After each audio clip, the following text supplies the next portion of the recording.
If you live in an apartment, you know the struggle, right? Your Wi-Fi feels like it's in a constant battle against, well, everyone else's Wi-Fi.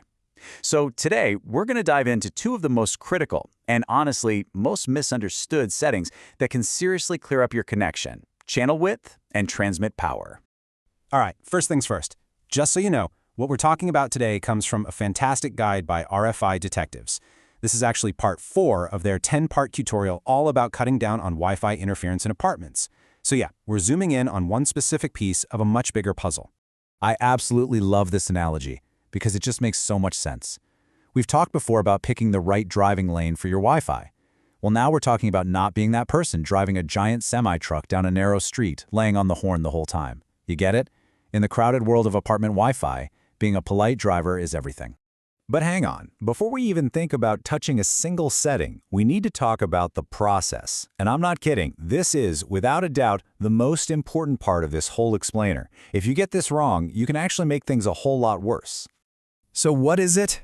What's the one thing you absolutely positively must do before you start clicking around in your router's settings? Well, it turns out it's not really about knowing what to change, but how you change it. And here it is. This is the 4-step golden rule. First, you document everything as it is right now. Take a screenshot, jot it down in a notebook, whatever. Second, and this is so crucial, you only change one single thing at a time. Third, you test it out. Is it better? Is it worse? And finally, if it worked, you save that new setting and you document that too. And here's exactly why that discipline is so important.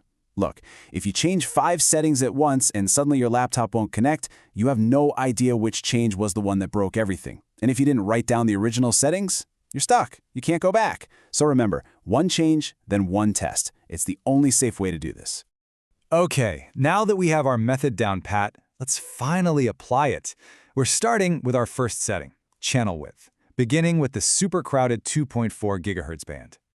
So what even is channel width? Just think of it like the actual width of your lane on that Wi-Fi highway. All the marketing out there tells you a wider lane means a faster car. And sure, if you're the only one on the road, that's true.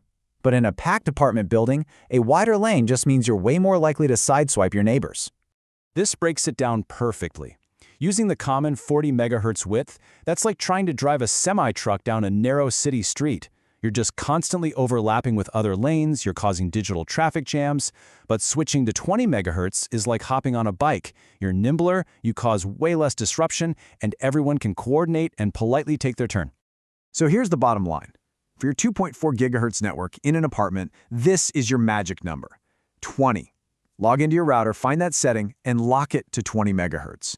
Don't use auto, don't use 40, just 20. All right, let's hop over to the 5 GHz band now. The same ideas apply here, but because this band is like a much bigger highway with a lot more lanes, our options are just a little bit different. The advice here is pretty similar. You want to start with that good neighbor setting of 20 MHz. However, if you run a network scan and see that the 5 GHz band is pretty empty, then you can experiment with widening your lane to 40 MHz. Just remember the golden rule: make that one change, then test, test, test. And this is the one thing you must never, ever do. Seriously. Using 80 or 60 MHz channels is the Wi-Fi equivalent of parking a monster truck across 4 lanes of traffic during rush hour.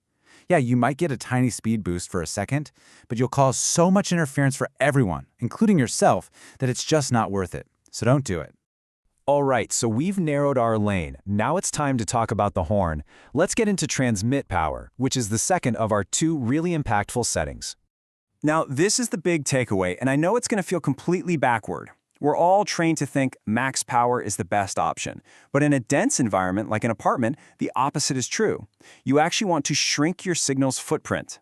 The goal is just enough power for great coverage inside your apartment. And that's it. And here's why. When your router is cranked up to high power, it's not just covering your apartment, it's blasting signal deep into your neighbors' places. Well, their routers hear this as noise, and what do? They ramp up their own power to shout over you. Now they're shutting back. It just creates this vicious cycle of noise that makes things worse for everyone. Okay, let's put this all together. We've gone through the why and the how, so here it is, your simple, actionable checklist to become a good Wi-Fi neighbor and, believe me, dramatically improve your own network in the process. Here is your game plan. Remember, do these one at a time and test after each change. First, lock your 2.4 GHz band to 20 MHz. Done.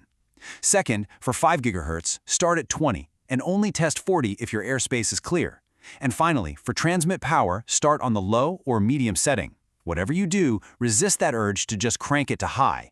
So I'll leave you with this question. After everything we've talked about, think about your own network. Is it politely sharing the road? Or is it basically a digital monster truck blaring its horn in a traffic jam that it helped create? The good news is, now you have the tools to fix it.